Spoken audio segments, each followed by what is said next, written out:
All right.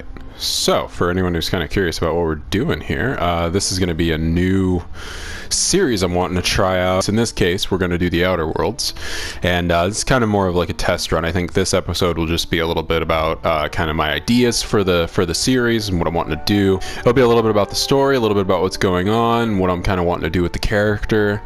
I'll kind of build the character and we can talk a little bit about that, get you guys a little bit hyped for kind of what's coming, and I might hop into a little bit of a tutorial kind of thing, but we'll see. The main concept here is that this is a live role play session. So basically it's going to be like a let's play meets like a role play, but I'm going to be like talking in the character's voice and trying to kind of like match up to situations and stuff that's happening.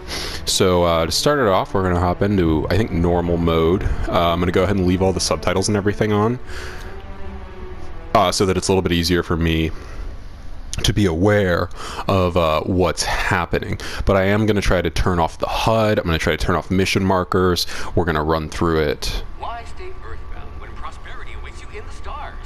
Come to Halcyon, the only colony on the edge of the frontier, owned and operated by corporations. For anyone who doesn't know the story, I'm going to let this kind of run. The comfort and safety of your very own hibernation chamber. You'll wake up in a perfect society designed to maximize your productivity with guaranteed full employment. With only a minor term of service, you will become the master of your own destiny when you go out of this world to the Halcyon colony.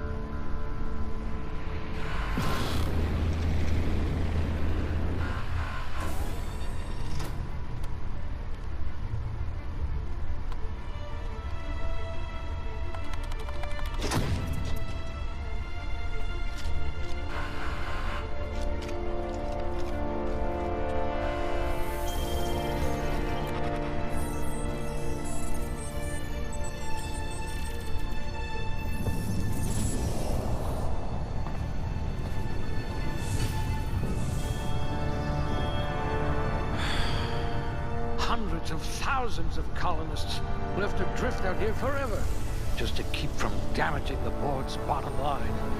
Disgraceful.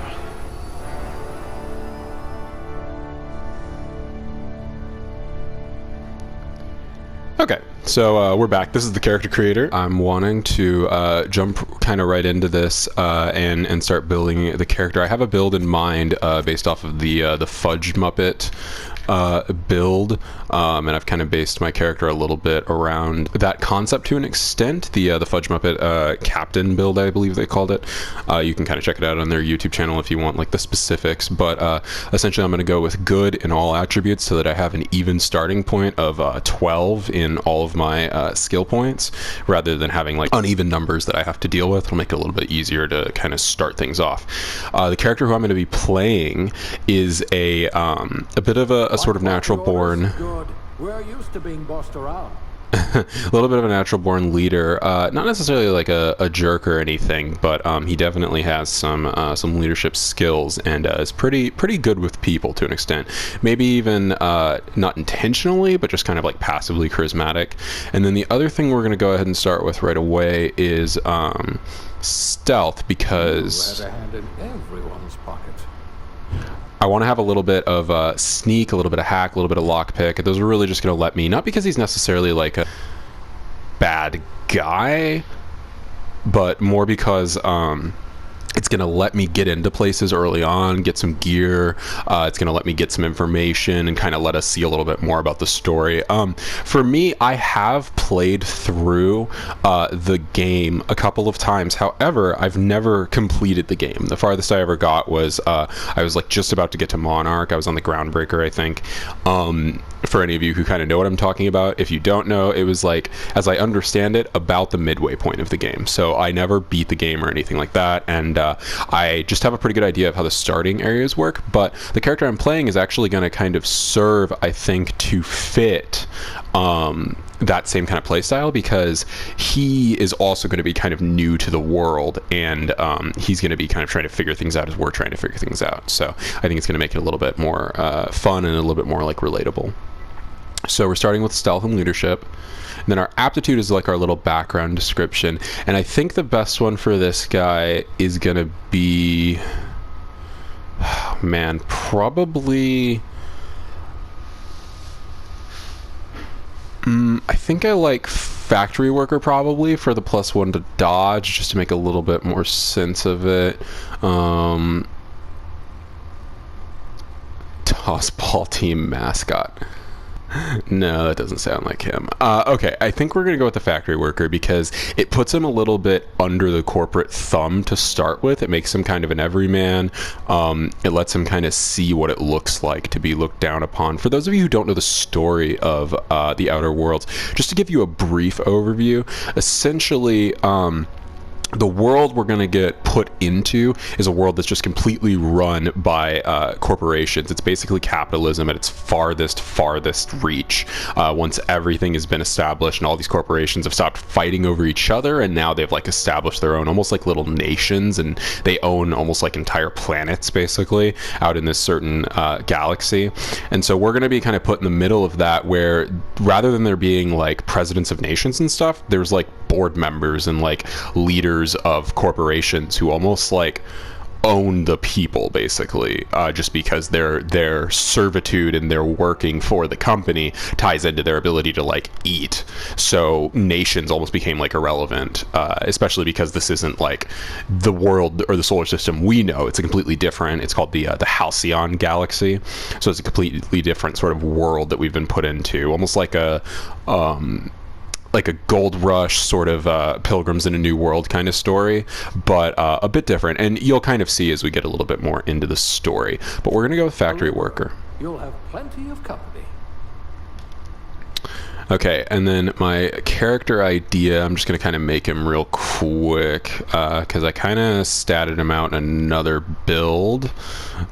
I'm playing a little bit of a persona of myself to some extent, like a beautiful Nubian god version of me.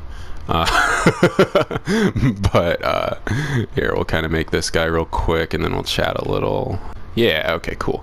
And then for the hair, I like this one a lot. We're gonna go all the way to the right. Give it that like Chris Brown like blonde kind of tips thing going on. I really like this eyebrow style near the end here. That one right there. We're gonna give him a little bit of a goatee. We're gonna make that hair color black so he doesn't look like a tryhard who like went and dyed not only his hair but also his like beard. Like that's odd. So we're gonna just keep that black to make it look a little bit more natural. And then as far as features go, I actually like the idea that he's got like a little bit of makeup, nothing super aggressive, but something that kind of like draws your attention. Like, yeah, like something like that on the eyes I think is cool. I want him to have a little bit of scarring, not necessarily because he was like a ruffian as a kid, but I think that, you know, just kind of living through life, we'll say at some point he ran into some kind of trouble, whether it be in a back alley or from just like a creature or something out in the wilds. And so that is the result of that, and he has to kind of wear that. But thankfully, I don't think it actually detracts from his kind of like attractiveness overall, which is good. And we're going to give him just one tick on the age meter. You know, he's lived a little bit of life, so we're going to give him something to show that. And then we're going to hop over to the name, and his name is Aver Finch. So before we really hop in to the game itself, I want to just give you a little bit of an overview on who Aver is. So basically, Aver grew up in a super metropolitan, big mega city in the future, right? I believe this takes place somewhere in like the 24th century or something like that. So we're dealing with some high concept sci-fi kind of stuff. And so he definitely grew up in this very technologically advanced sort of city, and he worked in this factory. He was making whatever you want to, you know, come up with, but he was making something day in, day out, working the same machines, doing the same stuff. However, he used that as a way to make his money, to ensure that he could secure himself in the city. He got a nice, not like a super nice house or anything, but a nice little apartment that he lived out of. He built up his savings enough that he was able to purchase a pistol to protect himself, because the city was fairly dangerous. And the big thing he was building up for, though, was books. He spent a lot of time studying outside of work, really at night and on his breaks and all that kind of stuff, studying all sorts of things, technology, medicine, science, engineering, all of those sorts of things, as well as a little bit of combat technique. He read a few biographies of some interesting sort of figures in his time period who may have been a little bit more shady, not necessarily like evil people, but some people who taught him a little bit of the ins and outs of the system and how to kind of work around it. And in doing that, he also kind of was able to strike up some conversations with some folks, whether he be out at the bar or even just at work, and be able to kind of learn a few things from them, folk who he might not have been able to talk to if he didn't know what he was talking about. They found some common interests in whether it be those sorts of figures that he was reading about, almost like zeitgeisty New York Times bestseller kind of list people, as well as technology and stuff with some people as well at the factories. And so he made some friends, but no one that he really considered like anything more than an acquaintance, really. And most of the time that Aver was working at the factory, he was building up money in order to get out because he didn't want to work at the factory his whole life. And even though he learned some valuable things there and he gained some good, you can see his stats are all pretty even because he lived an okay life. He wasn't bad at anything, but he wasn't fantastic at anything either. And he didn't like that. He didn't like that there was nothing for him in the way of progression. He knew he was never going to be a boss, and he never really wanted to be a boss either.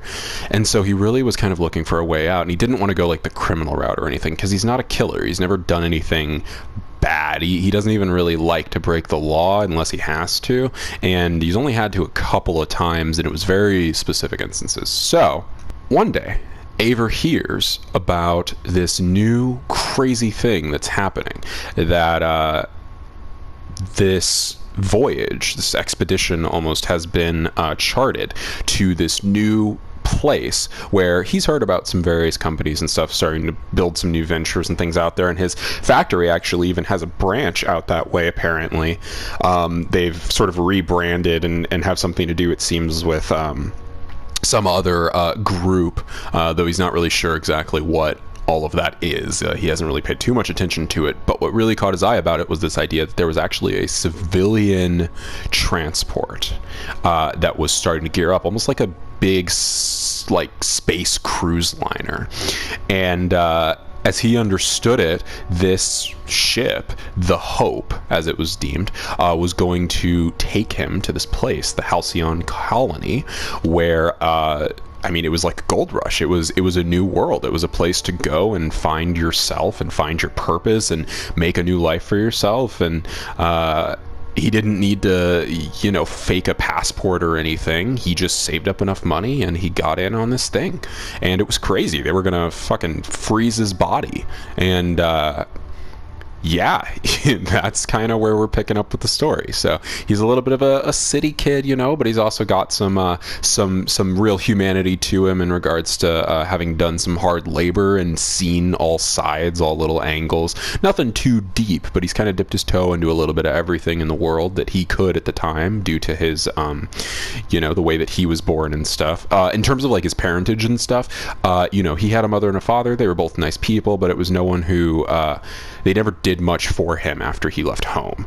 And he left home at a pretty young age. He was about 17 when he left home, and started making his way in the factory and everything. And before that, they loved him and they supported him, but he didn't really see any reason to like stay around. I mean, they were happy with their own lives and their own jobs, and it was almost like they parted on amicable terms, he moved out, became his own person, and decided that now it was time to take kind of another step and try to find something worth doing with the rest of his life. And so that is why he finds himself on the Hope as a passenger on his way to the Halcyon colony. So let's go ahead and jump into the story.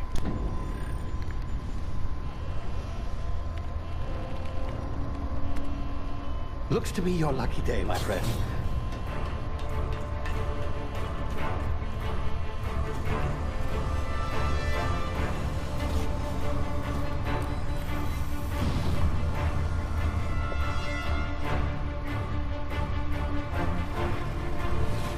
Please power down your engines and prepare to be... Not likely, bootlickers.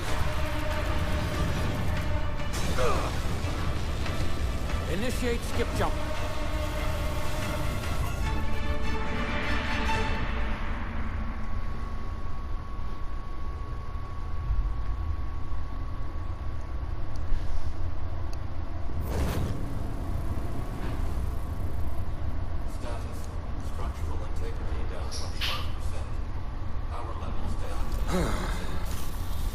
Shit.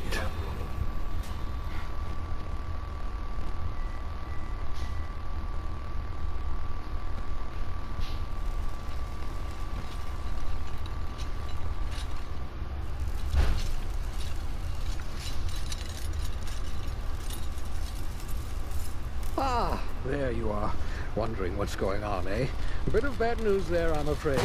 Your colony ship was inexplicably knocked out of skip space and forced to complete its journey at sublight speeds.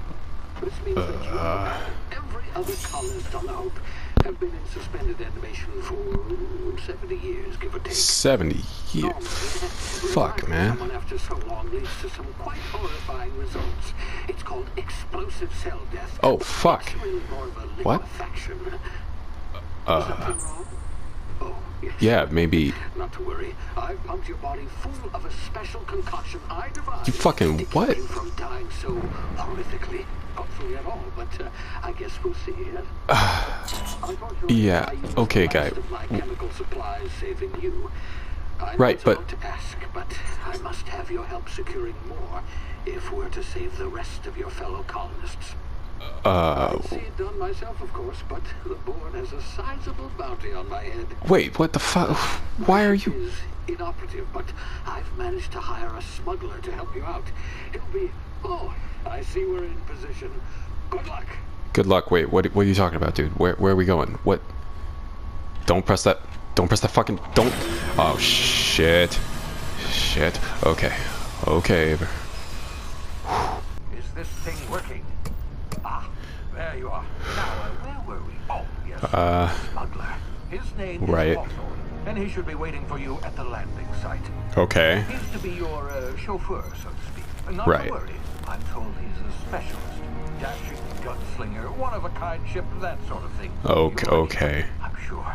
Okay. I've also outfitted you with Right. a simple wireless monitor, so I can track your progress. You I'll fucking... check with You as what? soon I as didn't you tell you to land. do that. Good luck. Okay, land? I Wait. know all the colonists are counting on you. Dude, okay, oh shit, okay. Okay, oh fuck.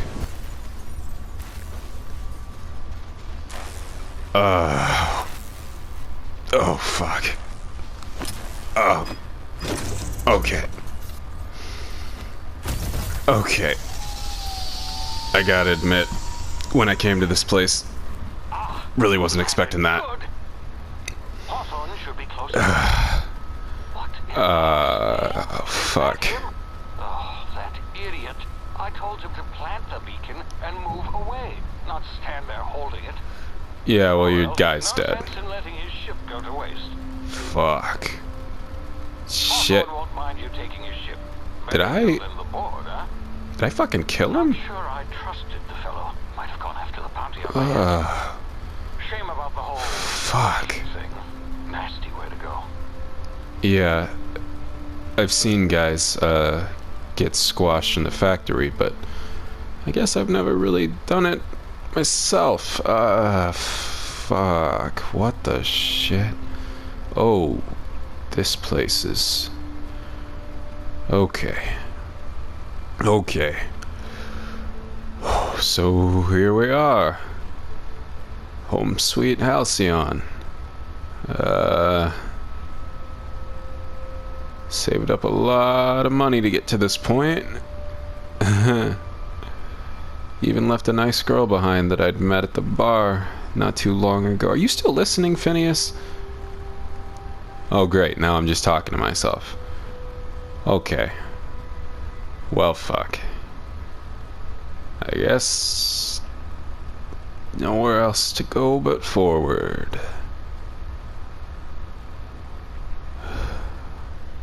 Fuck. What have I gotten into?